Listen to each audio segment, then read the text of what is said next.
요즘 들판을 좀 보셨어요? 밖에 우리가 산책을 하다 보면 여기저기 들판과 산에 요런저런 노란 빨간 꽃이 피는 봄입니다. 지난 주일에 우리는 하나님의 이름 곧 야훼에 대해서 함께 배웠습니다. 야훼라는 이름이 주어지기 전에 먼저 모세야 모세야 라고 하나님이 이렇게 부르시는 장면을 보았죠.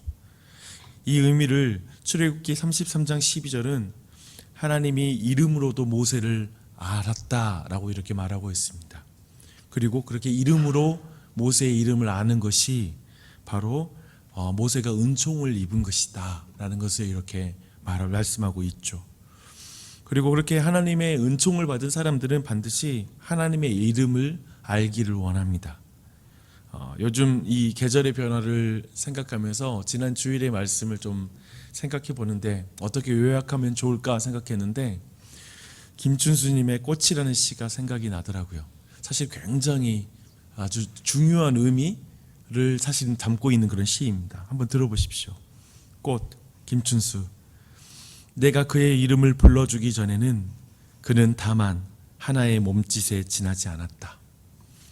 내가 그의 이름을 불러주었을 때 그는 나에게로 와서 꽃이 되었다. 내가 그의 이름을 불러준 것처럼 나의 이 빛깔과 향기에 알맞는 누가 나의 이름을 불러다오. 그에게로 가서 나도 그의 꽃이 되고 싶다. 우리들은 모두 무엇이 되고 싶다. 너는 나에게, 나는 너에게 잊혀지지 않는 하나의 눈짓이 되고 싶다. 그렇죠? 되게 중요한 많은 의미를 담고 있습니다.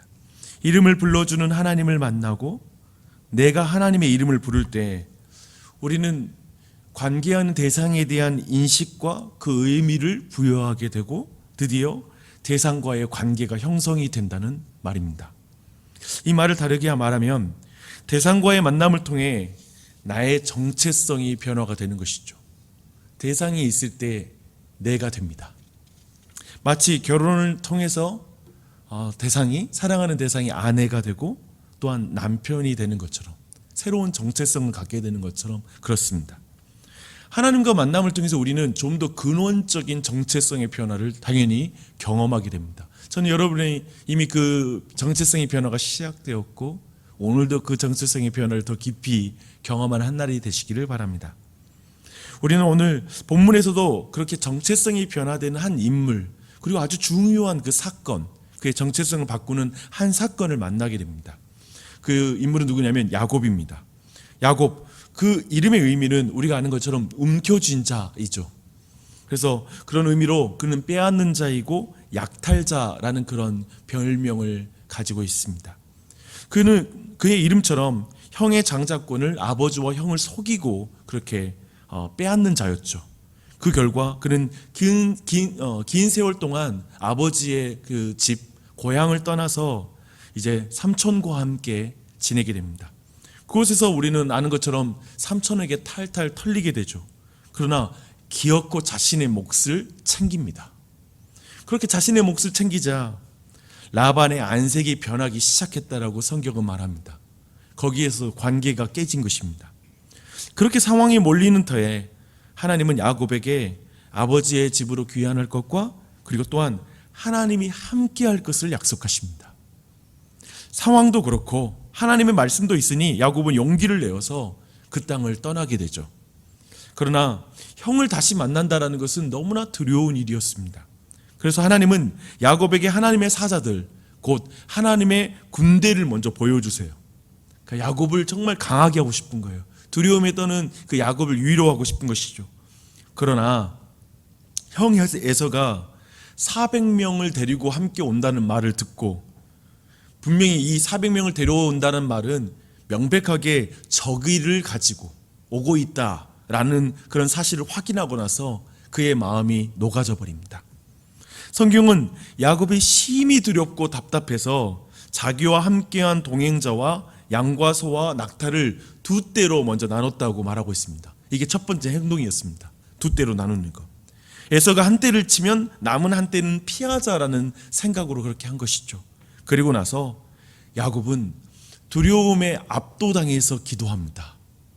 여러분 혹시 그런 적 있으세요? 상황과 두려움에 압도당해서 기도했던 경험. 그냥 마음에 하나님 사랑하거나 평안 가운데 감사함으로 기도하지 못하고 그냥 기도 제목에 압도당한 상태. 지금 그 상황을 모면하고 싶은 상태에 압도당해서 기도했던 경험이 여러분 있을 것입니다. 그래서 그는 그 압도당해서 우선 피할 방도를 생각하고 나서 모든 붙잡고 싶은 마음으로 기도하는 상태인 것이죠. 여러분 13절을 한번 눈으로 보시면서 들어보십시오. 그런 기도를 하다가 순간적으로 꾀가 났나 봐요. 그런 때가 있죠, 여러분. 이렇게 두려움에 압도당할 때는 있잖아요. 기도하다가 어느 순간 그걸 어떻게 해결할지 머리를 막 계산하고 있는 자신을 볼 때가 있어요. 아마 이런 기도 경험을 해본 사람이면 지금 이 상황이 너무나 잘 이해될 거예요. 기도하는데 어떻게 할지 꾀가 생각났어요. 뭐냐면 형의 마음을 풀어주기 위해서 선물을 3대로 나눠서 보내야 되겠다. 그리고 한 때, 2때, 3때 만나는 사이에 형의 마음이 내 마음을 알고 녹아지지 않을까, 형의 마음에 그 화난 마음이 누그러지지 않을까 하고 생각한 것입니다. 지금 자신이 할 수 있는 모든 것을 합니다. 이런 행위를 단지 불신의 행위라고 말을 할 수도 없을 것 같아요. 행동만 하고 기도하지 않는 것이 균형을 잃은 것처럼 기도만 하고 행동하지 않는 것도 균형을 잃은 것이기 때문에 그렇습니다. 아무튼 여러 방법을 써보는 것이죠. 기도하면 또 생각났으니까 우린 그러잖아요. 기도하고 생각나면 이거 뭔가 하나님이 주신 생각 아닐까, 어쩌면 그런 마음으로 또 어떤 행동을 하게 되죠. 그리고 나서 이제 가족까지 모두 야복 나루를 건너게 하고 이제 야곱은 홀로 야복강에 남았습니다. 그곳에서 이제 한 사람과 날이 새도록 씨름을 하는 이 특별한 경험을 하게 되죠. 근데 이 씨름판이 모든 것이 이해가 되지 않는 씨름판입니다. 내용 하나하나의 서술이 그래요. 우선 야곱과 씨름한 이 한 사람은 이후에 천사로 이렇게 표현되고 마지막에는 하나님이라고 그것이 설명이 됩니다. 이렇게 지금 씨름하고 있는 대상에 대한 인식이 계속 변화되고 있는 것도 잘 이해가 안 돼요. 왜 이렇게 성경은 기록하고 있을까라는 생각이 드는 것이죠. 또한 이런 정체성을 이해할 때 지금 야곱과 씨름하는 대상의 이 정체성이 천사 곧 하나님이 야곱을 이기지 못하는 것을 보고 야곱의 허벅지 관절을 쳤다라고 하는 이 대목이 또 이해가 안 돼요. 그런 존재면 어떻게 못 이기겠어요, 그렇죠? 거기서 이런 이야기도 좀 이해가 되지 않습니다. 우리 아이들이 어제 저녁에 표현에 의하면 이건 반칙이다 라고 표현했어요. 뭐냐면 씨름하고 있는데 규정대로 가야 되는데 이게 허벅지 관절을 치는 거 이거 반칙이다, 이래서 진 거다 라고 이렇게 말하더라고요. 정말 기묘해요. 이해 안 되죠, 우리 아이들이 볼 때에도. 씨름판이, 근데 이제 잠시 후에 씨름판이 기도판이 되어버립니다. 갑자기 씨름하다가 갑자기 기도하는 판으로 바뀌어요. 기도하는 장소로 변합니다. 야곱이 하나님을 육체적으로 붙잡는 자리에서 영적으로 하나님을 붙잡는 자리가 된 거예요. 이 전환을 어떻게 이해해야 될까? 이것도 좀 잘 이해가 안 되죠. 방금 전에 했던 이 모든 질문에 어떻게 답을 해야 될까요? 저는 이렇게 이 말씀을 읽어봅니다. 야곱은 이 안에 이 씨름판이 마치 야곱의 인생 전체와 같은데, 야곱은 참으로 사람을 붙잡고 사람과 씨름하는 인생이었습니다. 그래서 사람들의 약탈하는 인생이었죠. 사람들과 그렇게 싸우는 인생이었어요. 태어날 때부터 엄마 뱃속에서부터 사람하고 싸웠어요. 그리고 계속 사람하고 싸워. 그래서 어떻게든 자기가 복받은 존재가 되고 싶어하는 그런 존재였습니다. 사람들을 착취해서 자신이 복을 받는 삶을 살아가는 그런 사람이었죠. 그러나 점점 그는 그의 인생을 지금 이 씨름판 안에서 그러한 것처럼 야곱은 실은 자신이 사람과 싸운 것이 아니라 사실은 내가 하나님과 싸운 인생이었구나 라는 사실을 깨달아가는 것이죠. 하나님을 믿지 못하는 삶인 거예요. 하나님을 못 믿으니까 자꾸 사람하고 싸우고 있는 것이죠. 그러한 것을 깨달아가는 것. 그래서 야곱은 야복강에서 한 사람과 씨름하다가 자신이 지금 천사와 씨름하고 있고 지금 내가 씨름하고 있는 대상이 하나님이구나, 내가 그분과 혈과 육으로 지금 계속 씨름하고 있구나, 사실 내가 하나님과 싸우고 있구나 라는 그런 자기 인식에 도달한 것이죠. 그리고 결국에 그는 그곳에서 이제는 혈과 육으로 하나님과 씨름하는 자가 아니라 하나님을 붙들고 오직 하나님께 복을 달라고, 하나님께 복을 달라고 간구하는 자리에 이제 서게 되는 것이죠. 이 모든 지금 전환이 그 안에 일어나고 있는 것입니다. 그리고 이 지점에서 하나님은 야곱의 이름을 바꿔주십니다. 야곱이라 부를 것이 아니라 이제 이스라엘이라고 부를 것이라 라고 이렇게 말합니다. 구체적으로 내가 하나님과 및 사람들과 겨루어 이겼습니다 라고 이렇게 표현하고 있습니다. 굉장히 흥미로운 표현입니다. 너무 신기한, 이건 지금 이 대결에서 너무나 좀 이해가 안 되는 판결이기 때문에 그래요. 이 판결이 하나님을 이길 수 없는데 이겼다고 말하는 것도 너무 신기하고 이해가 안 되고, 또한 여기 여러분 주목해 보셨어요? 사람과 겨루어 이겼다라는 이 표현도 너무나 이상해요. 지금 여기에 무슨 사람이 끼어든 건 아니잖아요. 근데 이 말이 무슨 말일까 이해가 되지 않는 말씀입니다. 이 의미는 무엇일까요?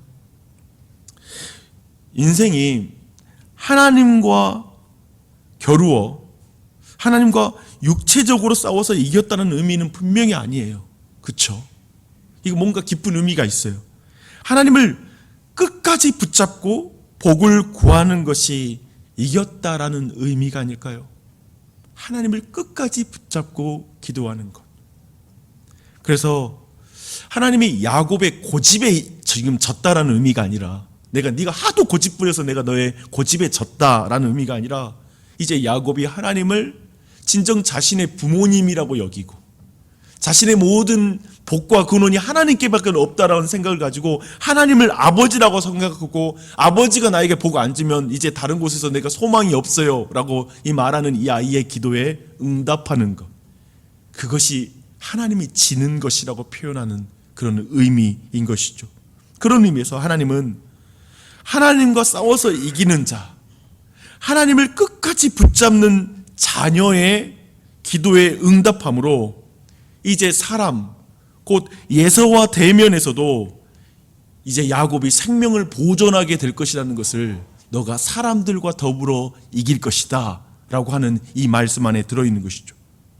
이 말은 이제 야곱이 더 이상 사람들을 붙잡고 복을 받는 자가 아니라, 사람과 싸워서 복을 받는 존재가 아니라 하나님을 붙잡는 복된 자임을 선언하는 것이죠. 또 이것을 정확히 그 순서의 의미를 깊이 생각한다면 이제 하나님을 붙잡는 자는 사실 사람을 이기는 자이다. 사람과 직접 붙어서 이기는 자가 아니라 하나님과의 관계 안에서 그의 자녀로 하나님께 복을 구하는 자가 이 세상에서 사람을 이기는 자이다 라고 이렇게 말씀하는 것이기도 합니다. 이제 이렇게 이야기가 진행되다가 이 야복강 이야기의 마무리는 너무나 기가 막힙니다. 야곱이 청하여 이르되 당신의 이름을 알려주소서. 당신의 이름을 알려주소서. 자신의 이름을 변화시키는 하나님께 이제 그분의 이름이 너무 궁금해지는 거예요. 당신의 이름을 알려주소서. 지난 주일의 말씀의 구도이죠. 그렇죠? 모세야 모세야 라고 이름을 불러주신 그 하나님 앞에 이제 여호와라는 이름을 알게 되는 것. 그래서 이름으로 모세를 알고 모세에게 은총을 베푸신 하나님, 그리고 이름으로 하나님을 알고 하나님께 은총을 받는 그 은혜, 그게 바로 이 안에 있죠.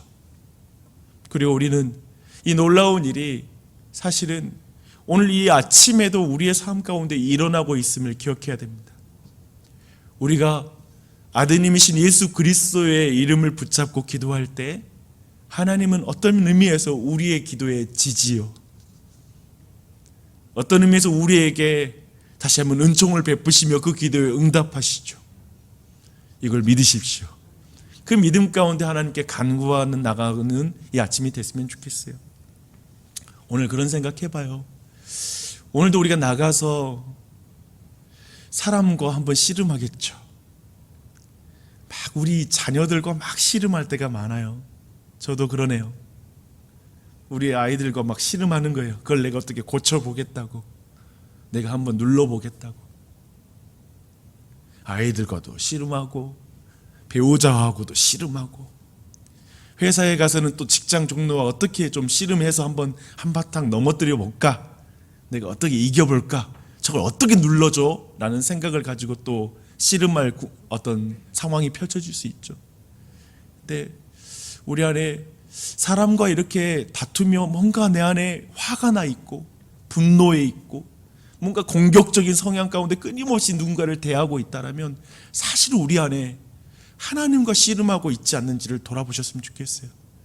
하나님이 주시는데 내가 그 사람 거 빼앗지 않아도, 이기지 않아도 내가 하나님이 내게 주시고 하나님이 나에게 공급하시는데 내가 하나님을 신뢰하지 못해서 내가 그러한 삶을 살고 있지 않는지 그걸 돌아보면서 어쩌면 이 아침에 우리가 정말 나에게 어쩌면 져주시는 진짜 아버지 하나님, 그 하나님과 기도하고 그분 안에서 다시 한번 주의 모든 능력을 받는 그런 이 자리가 되어야 되는 줄 믿습니다. 또 이 한 날 그렇게 나아가는 한 날이 됐으면 좋겠어요. 기도하겠습니다.